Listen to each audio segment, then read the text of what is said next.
So Battle of BC, they're having Battle of BC 8 this year, and they put out this announcement. This is like the trailer. There's something missing in this trailer, and I want you guys to see if you can.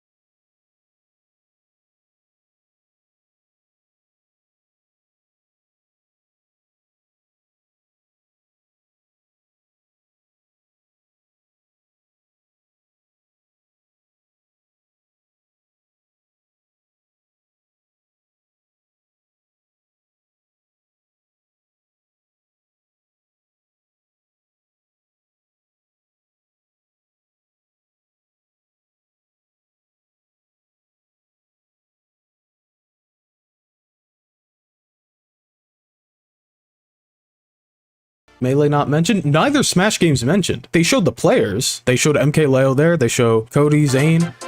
They're playing Smash. Like, this is a Smash tournament, but there's no Smash in the trailer. So is that just like an omission? Like, was that a mistake? Is it implied because it's a Smash tournament? Raises some eyebrows, right? P-Taz, who's Canadian, so I'd assume he knows more about the Canadian Smash scene. He says, basically every FGC event dropped Smash because they didn't get a response when applying for a Nintendo license. Now, even legacy Smash events are launching without Smash, hoping they get a response eventually, despite the application being the same as last year. This is insane. So they're trying to get licenses to run the event, and Nintendo's just being slow with the process, because I don't think they're rejecting the licenses. It just sounds like they're not answering the phone, like they didn't get a response when applying for a license. But that's why they're announcing without Smash, because they can't announce Smash. Why this is important, why you need a license, is in 2022, there was Panda, Beyond the Summit, VGBC. So VGBC had Smash World Tour, which was unlicensed. They tried applying for a license, but it took a while. They kind of just applied 2 months in advance. I think they submitted their formal proposal, if I remember from my video. They didn't get the license, right? They were still waiting, but they had to announce because of prior obligations with like sponsors and tournaments and that kind of stuff, because they had to put the events on their circuit, and that complicated things with Nintendo. That put their licensing in jeopardy. Eventually, there were also issues with health and safety with one of their events where they let Tech, or they didn't let Tech, but their security vanished. Tech, who was banned from the tournament, was able to sneak in, obviously, you guys remember. And they end up getting their application rejected. Nintendo completely cuts them off. They don't want to work with them ever again, right? Then there's the whole stuff with Panda where, you know, they were licensed, but there were allegations of them strong-arming TOs. Community sides with VGBC because they like VGBC. Obviously, Dr. Allen had like a bunch of negative experiences with the TOs, right? We lose Panda and their whole circuit that was licensed. They had the license and they were able to do all this stuff because they had the license, selling sponsorships. I think they had like $2 million, right? But we ended up losing VGBC because they couldn't get the license. They lost a lot of money. And then Panda ended up collapsing because the community just straight up turned on Panda. Dr. Allen was like, we need to get everything licensed. He wanted to work with the Nintendo so they could do all the, I guess, red taping and make sure everything's in line with what Nintendo wants. So then we could have our community, we could have Smash be elevated as an esport, basically. Just kind of like fully bending the knee to Nintendo, which is like, Smash is obviously like very grassroots. They didn't really want to work with Nintendo in that way where it's like fully bending the knee. They wanted some autonomy to themselves, right? And Ludwig, in one of his videos addressing the situation, he was like, look at it through the lens of, hey, Nintendo's going to intervene, like it's inevitable, where Nintendo is going to be the overseer for everything and controlling everything for competitive Smash, like as an esport. Then you can understand what Alan's trying to do. But pretend for a moment that future where Nintendo has to license every single aspect of the competitive scene was inevitable. It's going to happen. Then through those charitable lenses, you can start to make sense of the actions Alan has taken. Nintendo's going to intervene anyway, he might think, so he might as well have a community member who understands the scene, who cares, who's willing to put time and pour money and investment back into the scene, rather than just letting Nintendo run wild and ruin it. But I don't prescribe to that future. I don't believe that is what is in store for us in the Smash community. He assumed that like that wouldn't happen, that Nintendo just wouldn't like intervene like that. And then a year later, they post these community tournament guidelines, which basically basically say, hey, if you're going to run a tournament without a license, there's a whole bunch of restrictions, like you can only have a certain amount of entrants, you can't generate commercial revenue, limits to prize funding. Basically, just if you're going to run a tournament, you have to either super downsize it or get licensed. If you're licensed, this stuff I don't think applies. There's like a different set of guidelines you get to follow. But basically, the goal of these guidelines was to like eliminate the middle class.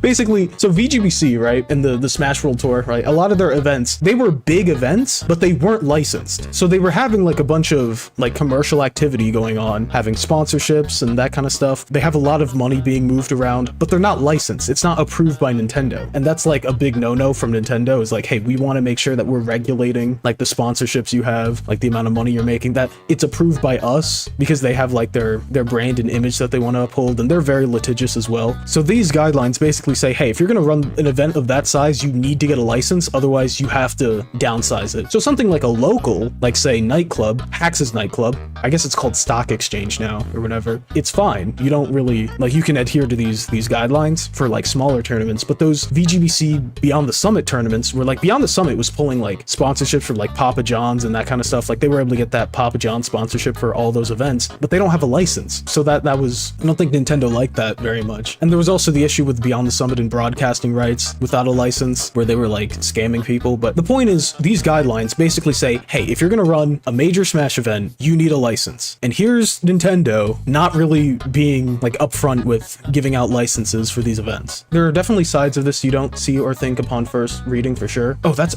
Ohan. Yo, what's up, dude? Would you say like this is accurate, that like post the guidelines, right, you basically would need to get a license if you wanted to run like a bigger event? Because like I saw this and I was like, oh, this is big. Like if they're not responding, or like if it takes a while to get a license, that's huge. I don't think they really care about Melee, but if your event has which is a lot of third-party characters on loan from other companies, therefore Nintendo is legally obligated to protect. Oh, I see. Yeah, I never thought of that. The other IPs in Ultimate. That's interesting. That's very interesting. I mean, not just the Smash World Tour, but I'd say like, because Nintendo's like trying to work with Panda, and for the community to just like spit in their face, it's like, why would they want to work with you again? Obviously, Nintendo has like a very shaky relationship with the community. When they're working with Panda, you have something like Panda Cup exist. Like even with all its flaws, the fact that that was a thing that we had, and for the community to kind of just turn on that, obviously, I think Dr. Allen definitely should have stepped down. I don't see why the rest of the org or the rest of the circuit had to go. But like, obviously, Nintendo's gonna look at that and be like, yeah, I don't know if we want to necessarily work with you guys. Panda was just the first iteration of a licensing process. What do you mean? Was it like a new licensing process that came with Panda? Because I know like events were getting licensed before. Like, was Genesis not licensed before Panda? Panda was just a third-party actor that would approve tourneys, make sure they do the right thing, etc. The biggest tourneys had talks with Nintendo, but there was no process. Being on the Panda World Tour was basically getting the Nintendo. I see. Yeah, I could imagine that like joining Panda would make that easier. Now the problem was Dr. Allen used that as a stick and was threatening people. Okay, I see. So basically he was kind of like the arbiter. It's harder to get licensed if you don't go through Panda. No, there was no license. It was just being on the Panda Cup. But weren't there licensed events that weren't on Panda though? Because Genesis, I'm pretty sure, was licensed. They weren't on Panda. I think Shine was Low Tide City. I think Riptide as well, until way after Panda. October 20th. Oh, so with the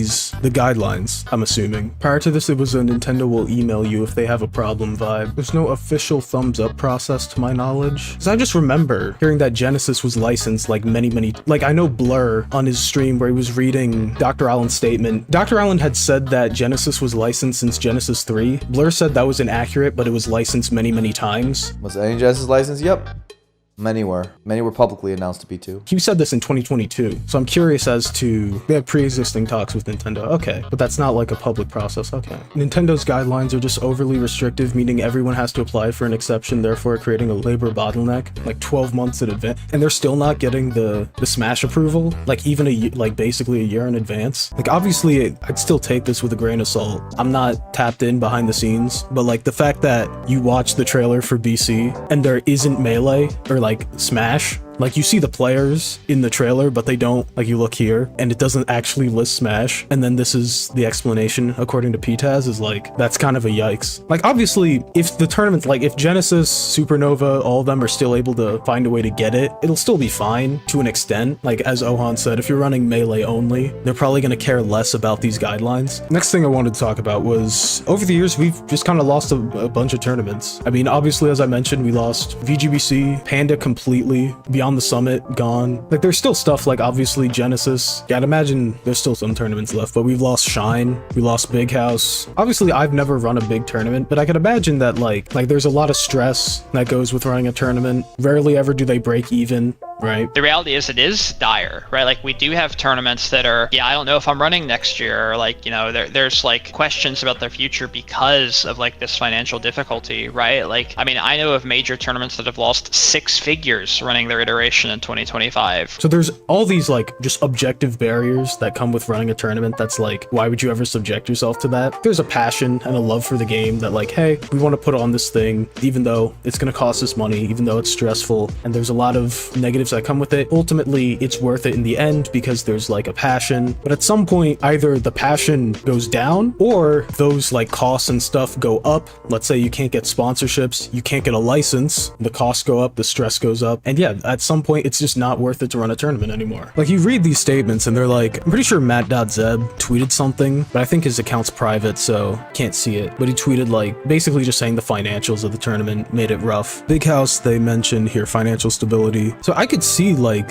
something similar happening to more of these events. Like, if BC is like unable to get a license, do you sacrifice Ultimate? Do you sacrifice both? Here's the thing about Melee. I don't think the game will ever die as a game. I think people will continue to play it because it's just it might dwindle like eventually, but it's been 25 years. Like you say, Melee will be a hobby, not an esport. The ceiling for what Melee can be is very low, but the floor will always be there. I don't think the floor will ever go away. It's just a good game. Yeah, like Mario Kart Wii. Like Mario Kart Wii will always have a player base because it's just a good game. All right, let's get to the rest of the stuff. So we're getting into what actually caused the whole is Melee dying drama. Basically, there are a lot of players either retiring, taking a break. In this case, Mango's banned, but he says here, well, I have no intentions of ever playing Melee again, unless I desperately need money. So if you see me entering Melee, just know I need money. And it all went wrong somehow. The thing is, I'm not gonna play Melee if I don't have a sponsor. I'm not paying money out of pocket to go to tournaments to make $80. Too old for that shit. Yeah, so he basically says, if I don't have a sponsor covering, I guess, travel expenses and that kind of stuff, there's no incentive to go to the tournaments anymore. Like, obviously, before the whole situation last year at Beerio Kart, Mango was sponsored by Cloud9, their longest sponsored player, I'm pretty sure, and their most iconic player. And then obviously the situation where he sexually harasses, borderline sexually assaults multiple streamers. He gets dropped by Cloud9. And now it's like, well, if you don't have a sponsor covering those expenses, it's like, the passion kind of hits a little different if you have to pay out of pocket to go places. Other players, I know Amsa, I think, is focusing on life and family, which is great for Amsa. Amsa's one of the GOATs. Joshman, I think, is retiring as well. I think Cody's also taking a break at some point. Next thing I saw people talk about was viewership. It was like, Melee's top players are quitting, viewership is low, tournaments are disappearing, sponsors are dropping, and events have no real money. This is the top 10 viewership from, I guess, last year. I mean, like, okay, it's not great, but here's the thing. Is this a reflection of like the popularity of Melee, or is this a reflection of how there's just not, because like, if we still had Big House and you had Big House Grand Finals, that would be on this list getting a bunch of views, right? And that would make this list look a lot better. Same thing if we still had Shine, right? Shine Grand Finals would probably be on this list and make it look a lot better. Maybe not a lot better, but it would make it look better. If we still had Summit, those matches would be on this list and it would look a lot better. Obviously, this isn't, I mean, look, yeah, but is this a reflection of the interest in the community? I don't know. Because, like, you look at this, okay, like, how many views do you think, an event like Riptide's gonna get, realistically? How many views do you think that, like, I don't know, CEO got a ton of views, Genesis got a ton of views, and those are big tournaments? It's just, I don't think we have enough big tournaments, and that's why the viewership looks worse. I don't think the viewership being down is an indication that, like, people aren't interested in Melee. Like, okay, let's look at Genesis last year. This is top 8. You look at the viewership of these, like, it's not good. Like, obviously, viewing the matches after the tournament versus watching it live, like, those are two different things, but like, clearly some of these are struggling to break like 5k. A lot of them, only 3 of them are above 10k. Like, obviously it's not great, but then you look at Ultimate's numbers, yeah, they're slightly better, but like, again, you have like these, like, okay, single digits. Like, Melee Grand Finals has more views than Ult Grand Finals. Like, obviously Ult has the better viewership here, right? But like, I look at the interest, at least on YouTube, it's obviously worse, but it's not all that much worse. And then you look at even last year, like obviously grand finals, like there's a difference, but this was also like a significant set right here where HBox finally wins a tournament. That's like a huge deal. Zane versus Rap Monster got 170k. Like, yeah, the viewership here looks low, but then like this happens where Rap Monster beats Zane, and this is it's not bad. What I'm trying to say is I don't think the viewership going down is like, yeah, maybe this isn't like super duper esports, but it's like, as I was saying, the floor is still there. Not only is the floor still there, the floor will always be there. I could also think, like, as Cody was saying, like not hyping up new players and kind of like relying on the old guard to carry Melee forward with like, well, Mango's not competing if HBox doesn't compete, and Cody's not competing, and Joshman's not competing, and Omps is not competing, then who really is going to be there to pass the torch? Well, like, you could look at 2018, for example, or like there was like in Melee, there was a transitional period between like 2016 and 18 where like a lot of that old guard, like PPMD, Armada retired at that point. Mango was still playing, right? But he wasn't, I don't think he won a single tournament in 2018. Mewtwo King was popping out less and less. 2020, HBox started to fall off a bit. Like, he wasn't the dominant #1 anymore. But like, we did have new players like, say, Zane, Cody coming up to replace them. But you'll still have your Zanes, you'll still have your J-Mooks, you'll still have Rap Monsters on the come up. Like, who else? You have Salt, Sunsei is still here, Triff is still here, Wizrobe's still here, Crudo. I think a lot of this is overblown in like the Melee dying department. Like, it's clear that Melee's not going to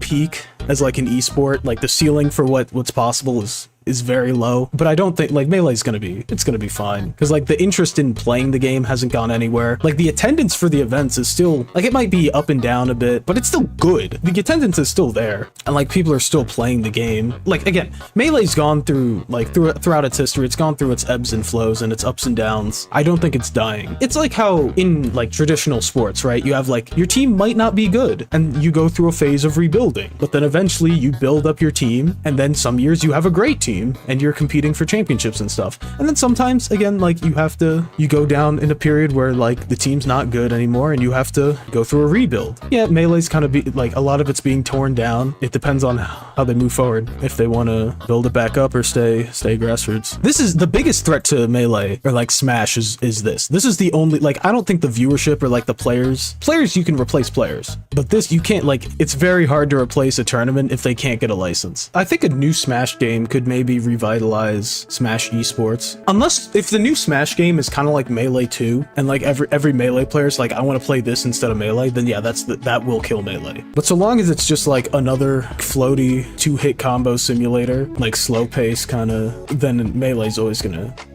be around, because Nintendo has had 3 chances to replace Melee and it just could not. Or there'll never be another game like Melee.